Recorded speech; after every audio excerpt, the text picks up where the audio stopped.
Imagine um tempo antes das pirâmides, antes de Stonehenge, antes mesmo da invenção da agricultura. Um tempo em que a humanidade, como nos contam os livros de história, era formada por pequenos bandos nômades de caçadores-coletores, lutando diariamente pela sobrevivência. Agora, imagine que nesse mesmo período, há 12.000 anos, esses humanos primitivos se uniram para construir algo tão complexo, tão monumental, que não deveria existir. Um templo de pedra que hoje desafia tudo o que pensávamos saber sobre o nosso passado. Se mistérios que reescrevem a história são o que te fascinam, você está no lugar certo. Inscreva-se agora, porque estamos prestes a desenterrar um segredo que ficou escondido por mais de 10 milênios. A narrativa aceita sobre a civilização humana segue uma lógica clara e linear. Primeiro, aprendemos a cultivar a terra. A agricultura permitiu que nos estabelecêssemos em vilarejos, o que gerou excedente de comida. Esse excedente liberou pessoas para se especializarem em outras tarefas: artesãos, sacerdotes, soldados. A partir daí, surgiram as cidades, a escrita, a metalurgia e as religiões organizadas. A religião, nessa visão, é um produto da sociedade sedentária, uma superestrutura criada para dar coesão a comunidades grandes e complexas. Por décadas, esse foi o paradigma inquestionável. A centelha da civilização foi a semente plantada no chão. Mas e se essa história estiver de cabeça para baixo? E se o impulso para construir, para adorar o cosmos, veio primeiro? No sudeste da Turquia, sob uma colina artificial que os locais chamam de Monte Barrigudo, arqueólogos descobriram um complexo que abalou os alicerces da pré-história: Göbekli Tepe. Não se trata de um vilarejo ou de uma fortaleza, mas de uma série de enormes recintos circulares, formados por pilares de calcário em forma de T. Alguns desses monólitos atingem 6 metros de altura e pesam mais de 20 toneladas. Eles não são pedras brutas, são obras de arte sofisticadas, finamente esculpidas com relevos de animais ferozes e enigmáticos: serpentes, javalis, escorpiões e leões. A precisão e o simbolismo presentes ali indicam uma sociedade com uma cosmologia rica e uma capacidade de organização que, até sua descoberta, era considerada impossível para a época. O paradoxo central de Göbekli Tepe é a identidade de seus construtores. As evidências são claras. Foram erguidos por caçadores-coletores. Pessoas que, teoricamente, não possuíam a tecnologia ou a estrutura social para tal feito. Pense nisso. Eles moveram e ergueram pedras que pesam o mesmo que 4 elefantes, sem a invenção da roda, sem o uso de animais de carga e sem ferramentas de metal. Eles organizaram uma força de trabalho massiva, exigindo planejamento e liderança, milênios antes do surgimento dos primeiros reis ou faraós. Como uma sociedade nômade, que precisava se mover constantemente em busca de alimento, pôde dedicar gerações a um projeto de construção tão colossal e abstrato. Isso nos força a fazer a pergunta mais fundamental de todas: o que veio primeiro, o templo ou a cidade? A teoria revolucionária que Göbekli Tepe sugere é que foi a necessidade de se reunir para construir e manter este lugar sagrado que impulsionou a invenção da agricultura. Talvez os caçadores-coletores precisassem de uma fonte de alimento estável e próxima para sustentar os trabalhadores do templo, levando-os a domesticar os grãos selvagens que cresciam na região. A civilização não teria nascido de uma revolução material, mas de uma revolução da consciência.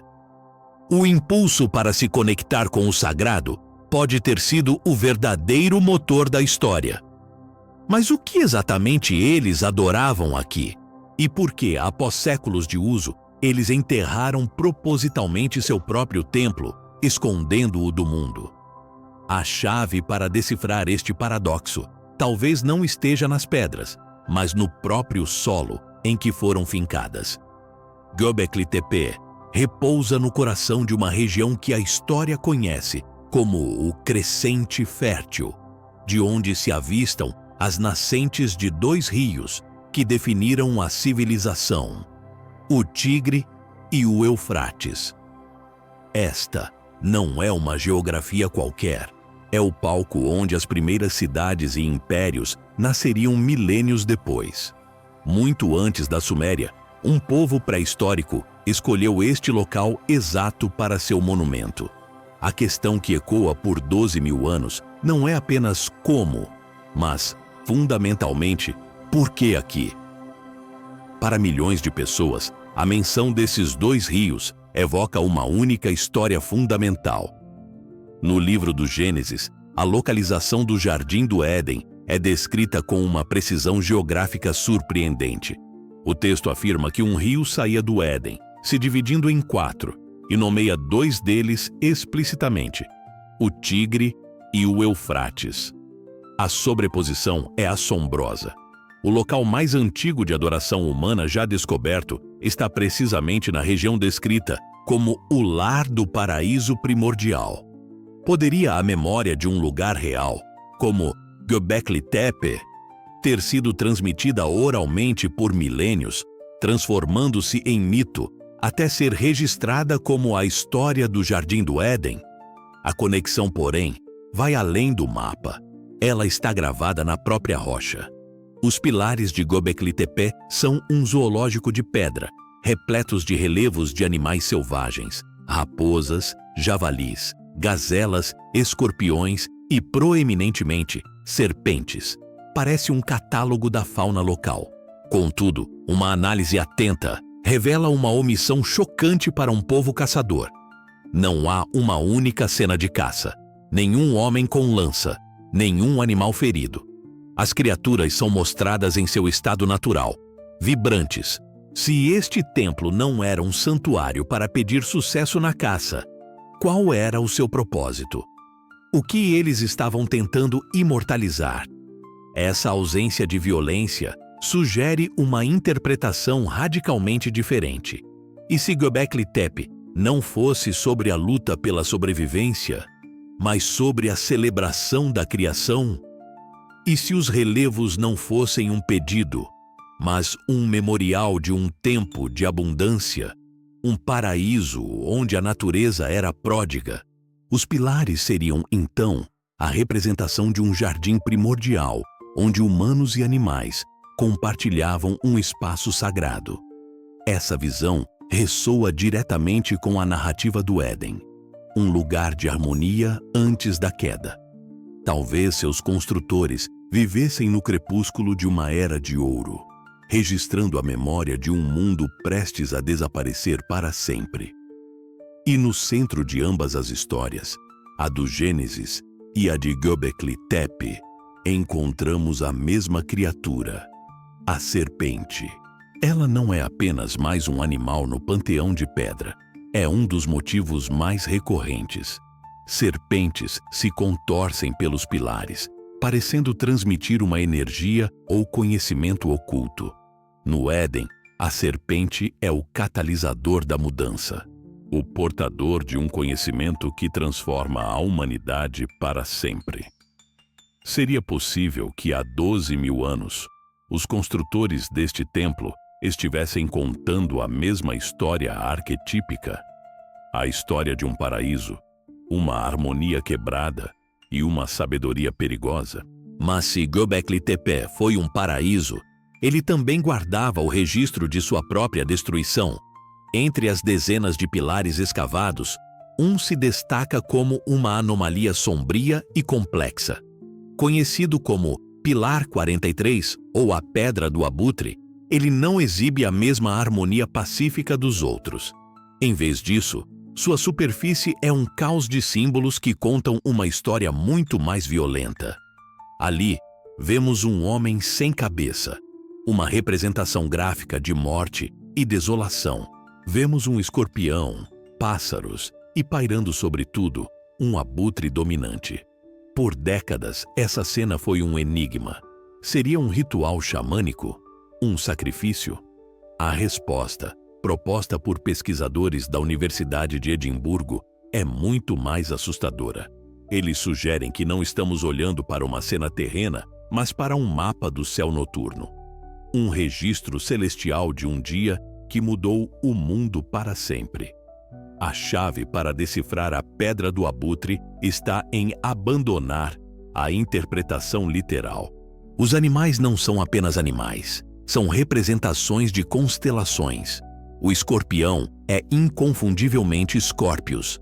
Os pássaros, como a águia e o abutre, são formas de representar Sagitário e outras constelações ao longo da eclíptica. O homem sem cabeça não é uma vítima de sacrifício, mas um símbolo de um grande evento de mortalidade. De repente, o pilar se transforma de uma peça de arte primitiva em um instrumento astronômico sofisticado. Os caçadores-coletores de Göbekli Tepe não estavam apenas observando o mundo ao seu redor. Eles estavam mapeando o cosmos com uma precisão que só seríamos capazes de replicar milênios depois. Eles entendiam a precessão dos equinócios, o lento oscilar da Terra em seu eixo, um ciclo de 26 mil anos que muda a posição das estrelas ao longo do tempo. E eles usaram esse conhecimento para marcar uma data específica na pedra. Usando programas de computador que simulam o céu noturno de qualquer ponto da história, os pesquisadores alinharam as constelações da Pedra do Abutre com o céu do passado. E o alinhamento perfeito, a única data em milênios que corresponde exatamente aos símbolos, é por volta de 10.950 a.C. O pilar não é apenas um mapa, é um calendário, um marcador de tempo apontando para um momento exato. É uma mensagem que atravessou 12 mil anos para nos dizer: isto aconteceu neste dia. Se essa teoria estiver correta, ela muda absolutamente tudo o que pensamos sobre as capacidades das sociedades pré-históricas. O que você acha? É possível que eles tivessem esse conhecimento avançado? Deixe sua opinião nos comentários, pois o que essa data significa é ainda mais chocante. O ano de 10.950 a.C. não é uma data aleatória na pré-história. Pelo contrário, ela coincide precisamente com um dos eventos mais violentos da história geológica recente da Terra, o início do período Younger Dryas. Foi um retorno súbito e brutal a uma era do gelo, que durou mais de 1000 anos e causou a extinção em massa de megafauna, como os mamutes. A principal teoria para essa mudança climática repentina é o impacto de um cometa fragmentado.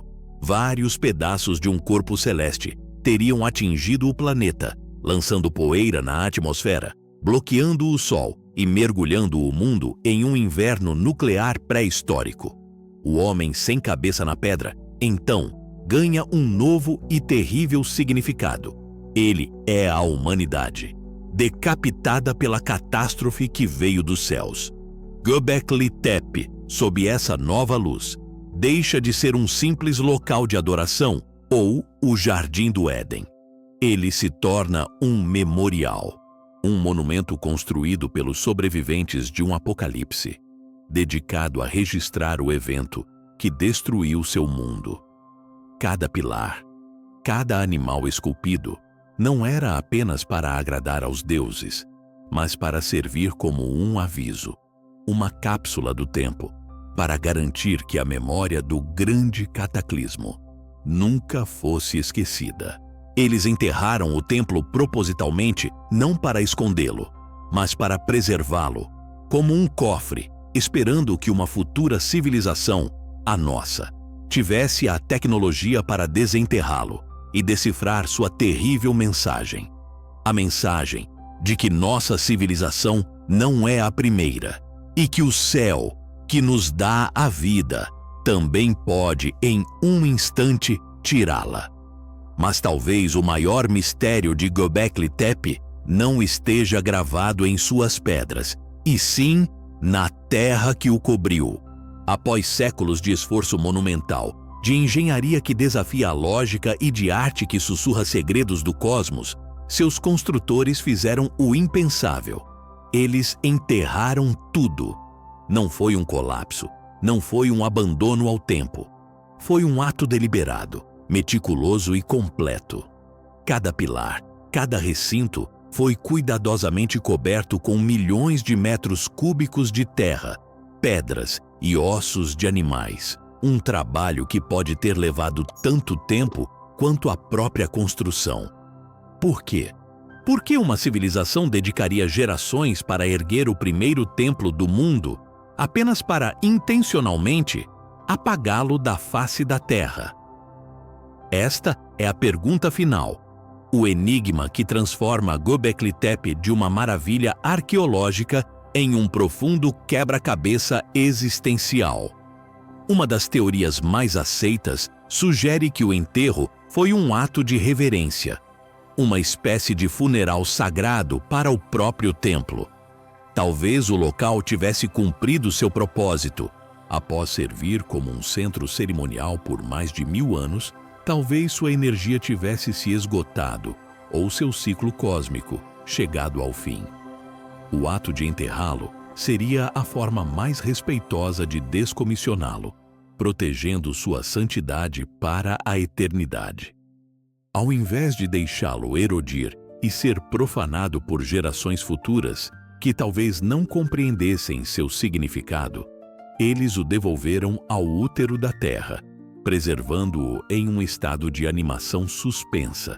O preenchimento não foi feito com detritos aleatórios, mas com material cuidadosamente selecionado, indicando um processo ritualístico, um último grande cerimonial para colocar o gigante de pedra para dormir. Outra possibilidade, ainda mais intrigante, é que Göbekli Tepe foi enterrado para se tornar uma cápsula do tempo. A civilização que o construiu, como vimos na Pedra do Abutre, possuía um conhecimento surpreendente sobre ciclos celestes de longa duração. Eles testemunharam um cataclisma que mudou o mundo. E se eles soubessem que outro ciclo de destruição ou esquecimento estava por vir? O enterro, então, não seria um fim, mas uma mensagem. Um ato de fé no futuro distante.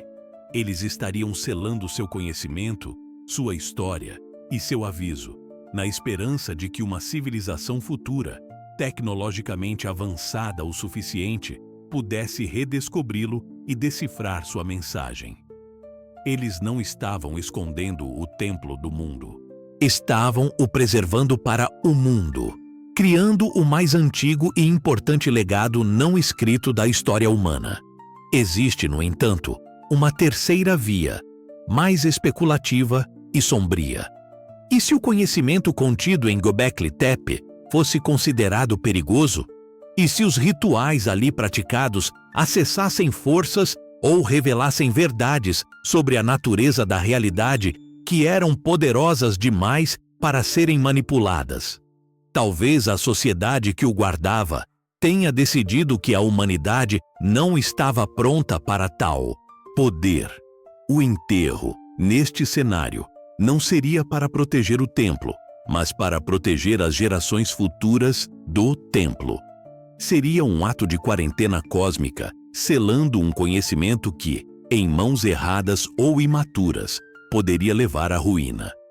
Eles teriam se tornado os guardiões de um segredo tão profundo que a única forma de protegê-lo era fazê-lo desaparecer. Eles enterraram o templo para proteger o conhecimento ou para proteger o futuro dele? Hoje, existe uma instituição que também guarda segredos a 7 chaves, não sob a terra, mas em arquivos subterrâneos blindados. Rumores dizem que o Vaticano guarda mais do que livros proibidos. Eles estariam guardando amostras biológicas sagradas. Inscreva-se e ative as notificações, pois nossa última investigação do mês vai tentar abrir as portas do suposto banco de DNA do Vaticano.